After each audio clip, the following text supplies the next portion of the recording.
Connaître les autres, c'est de l'intelligence. Se connaître soi-même, c'est de la sagesse. Maîtriser les autres, c'est une force. Savoir se maîtriser, c'est un pouvoir. Cher public, l'intelligence émotionnelle est-elle une compétence managériale du futur? Vous conviendrez avec moi, avant de diriger les autres, avant d'aider les autres, avant de comprendre les autres, il faut se découvrir soi-même. L'intelligence émotionnelle représente la capacité de connaître, de comprendre et de gérer ses propres émotions, et surtout de décoder celles des autres afin de prendre des décisions en fonction d'elles. Chaque jour, nous prenons des décisions lourdes de conséquences dans nos relations, car le plus souvent, nous sommes guidés par nos émotions et non par notre instinct.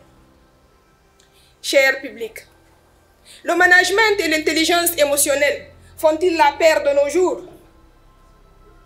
Je vous dirais que l'intelligence émotionnelle est plus importante que jamais avec la mondialisation et le déploiement des équipes interculturelles dans de nombreuses entreprises, car cela entraîne une complexité des interactions entre les gens, mais également un conflit de gestion des émotions et leur interprétation.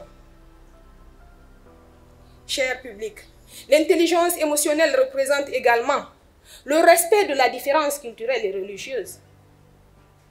Moi, en tant que médecin, je vous dirais que l'intelligence émotionnelle, c'est de rester à l'écoute du patient, de comprendre son ressenti, mais surtout de prendre en charge ses précautions sans jugement. En entreprise, l'intelligence émotionnelle, c'est faire preuve d'assertivité. C'est de créer et de mettre en place un climat de confiance pour tous les employés. Mais également, c'est de respecter la vie privée des uns et des autres. Et surtout, créer un climat de communication et d'échange sans violence. Dans mon entreprise, qui n'est autre que l'UNICEF, le Fonds des Nations Unies pour l'enfance, l'intelligence émotionnelle invoque l'éthique, l'intégrité, le respect des mœurs et des coutumes et l'acceptation des choix de vie de tout un chacun. Mesdames et messieurs, j'attire votre attention, car exprimer ses émotions est une action très saine. Mais il faudra bien soigner son expression. Osez partager vos émotions autour de vous. Parlez-en à vos familles, à vos amis, à vos collaborateurs. Montrez-leur quand vous êtes heureux, quand vous êtes peiné, quand vous êtes en colère. Car je vous rassure qu'ils seront ravis de partager vos émotions avec vous.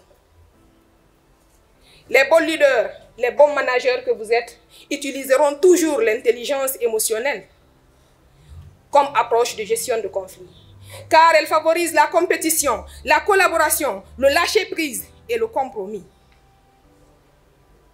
Ainsi, je vais vous rassurer que la réussite professionnelle et sociale, c'est le développement de l'intelligence émotionnelle, car elle nous permet de nous épanouir et épanouir nos émotions qui sont autres que la maîtrise de soi, la conscience de soi, l'intégrité et l'art d'influencer les autres,